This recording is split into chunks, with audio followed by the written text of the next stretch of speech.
Jangan begitu kenal sunnah abus. Tahu abus?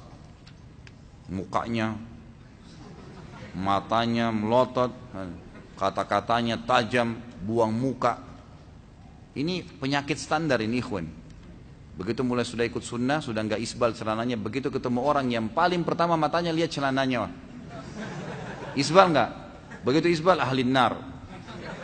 Enggak mau ngomong, enggak mau senyum. Dari mana ini akhi? Dari mana? Akhwat kita begitu. Begitu diberi salam oleh tetangganya ibu, wah jilbab gaul. Jilbabnya yang pertama dilihat, karena belum jilbab syar'i. Malah senyum. Ada tamu datang, assalamualaikum, waalaikumsalam, lebih ramah, salaman, beli orang minuman, makanan. Saya pernah kasih saran, diundang perbuatan bid'ah nih. Ini ada undangan. Banyak ikhwan dan akhwat kita, sampai ada yang ngaku sama saya itu. Dia tutup pintunya supaya tetangganya pikir dia tidak ada. Tujuannya supaya nggak diundang di acara bid'ah gitu kan. Untuk apa nih? Jadi kalau tetangganya faham seperti apa yang dia mau memang, dianggap dia keluar, datang nggak lagi besok? Datang lagi, tahun depan diundang lagi nggak? Diundang lagi. Kenapa buka? Assalamualaikum, waalaikumsalam. Orang datang senyum, langsung senyum. Oh silakan bu, masuk, silakan pak, masuk, duduk, salaman. Setelah duduk, ya, salamannya laki-laki sama laki-laki, perempuan sama perempuan.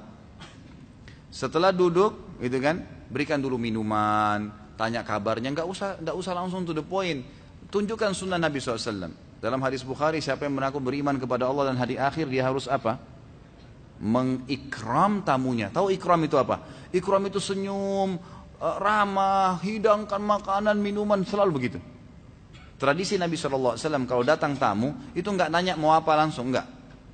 Dihidangkan dulu makanan, minuman, duduk. Setelah itu adabnya sudah kenyang dia, sudah makan, sudah minum, baru dia sampaikan. Dan adabnya itu biasanya dibiarkan tamu yang nyampein.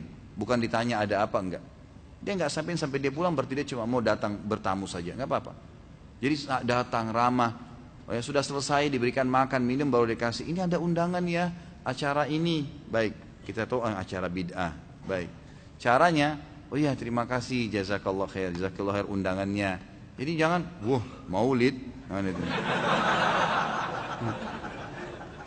Wah ini, itu gitu, bid'ah. Nggak bisa ini, haram. Ya akhi, jazakallah khair undangannya. Tapi begini ya, saya ikut pengajian, nah ceritain. Kalau ada ustadz saya mengatakan, kayaknya ini belum pernah dicontohin oleh Nabi SAW. Jadi mungkin saya belum bisa hadir gitu kan. Tapi yang saya tahu sunnah Nabi, misal kalau dia ngundang untuk acara maulid yang kita tahu Nabi tidak pernah contohin. Yang saya tahu kan itu tujuannya untuk mengetahui sejarah Nabi ya. Kita kebetulan ada buku sirah Nabi yang lebih, ini saya hadiahin silakan dibaca. Misal contoh, gitu kan? Atau apalah ya, apa saja undangan kita jadikan tuh sebagai ajang orang nyaman, gitu. Orang nyaman sama kita. Jadi senyum, supel. Kalau ada orang mati, kita yang paling pertama takziah. Paling pertama muncul kita di situ, gitu kan? Takziah sunnah Nabi, datang, doakan, sabarkan, pulang. Antar makanan, antar minuman, sunnah Nabi.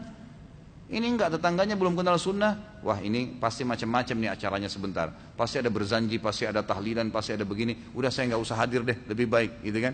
Untuk apa? Kenapa akhi? Jadi mereka tidak bakal pernah kenal apa itu sunnah. Dan dianggap antum benci tuh kalau ada cara takziah. Padahal kita enggak benci, gitu kan?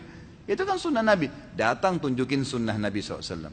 Ada jenazah, tetangga meninggal, kita yang paling pertama datang. Bantu urus apa gitu kan. Mungkin kita bisa mandiin, kita tahu hukumnya, pernah pelajari, oh cara memandikan jenazah ala Nabi SAW ini begini, kita praktekin. Biar saya bantu ya mandiin, sesama jenis ya. Jadi mandiin, baik kita mandiin, kita yang kafani, oh ini ada buku nih, ada buku cara kafanin begini, kita kasih hadiah buku-buku. Jadi kita masuk, praktekin sunnah sama mereka. Mestinya begitu. Antum laki-laki sudah kenal sunnah, makin sayang sama istrinya, makin ramah, ya gitu kan. Kalau dulu tidak pernah meluk, sekarang lebih sering meluk. Tidak pernah kata sayang, sekarang lebih senang sayang. Sekarang lebih supel, lebih suka membantu kasih uang. Dulu cuma berapa 1 bulan, sekarang lebih. Wah, ini bagus nih perubahannya.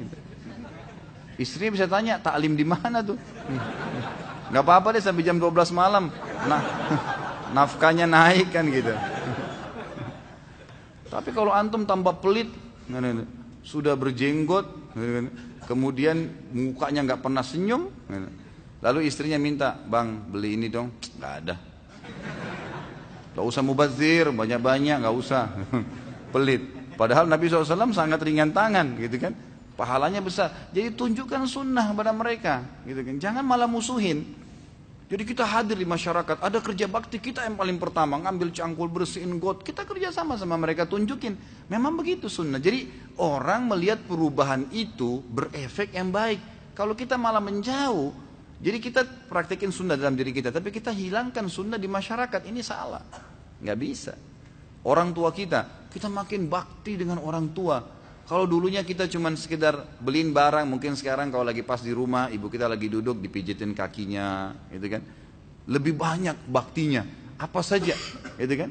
Bukankah banyak sekali para salaful ummah yang bakti dengan orang tuanya dengan beragam macam cara. Ada yang sengaja dinginin susu, terus diminumin dengan tangannya, gitu kan. Ada yang sengaja membersihkan kotorannya orang tuanya, banyak perbuatannya. Gitu kan? Buat yang memang luar biasa sunnah, pasti orang tua kita senang tuh, karena ternyata perubahan secara penampilan ini membawa efek lebih baik ke masyarakat, dan memang itu sunnah Nabi SAW. Mestinya begitu, gitu kan? Jadi mulai sekarang belajar senyum, ya. Ini yang sudah ikuti taklim sunnah, senyum dengan wajah kepada wajah saudaramu adalah sedekah. Bersedekah, orang sedekah cuma sedikit, kita lebih banyak sedekahnya, kita lebih banyak, gitu kan. Sebarin buku-buku, bagi Al-Quran, masjid dekat rumah, mau dibantu, kita yang lebih banyak membantu, seterusnya, gitu kan. Maka itu insya Allah akan lebih menjadi asas dakwah yang lebih tepat, gitu.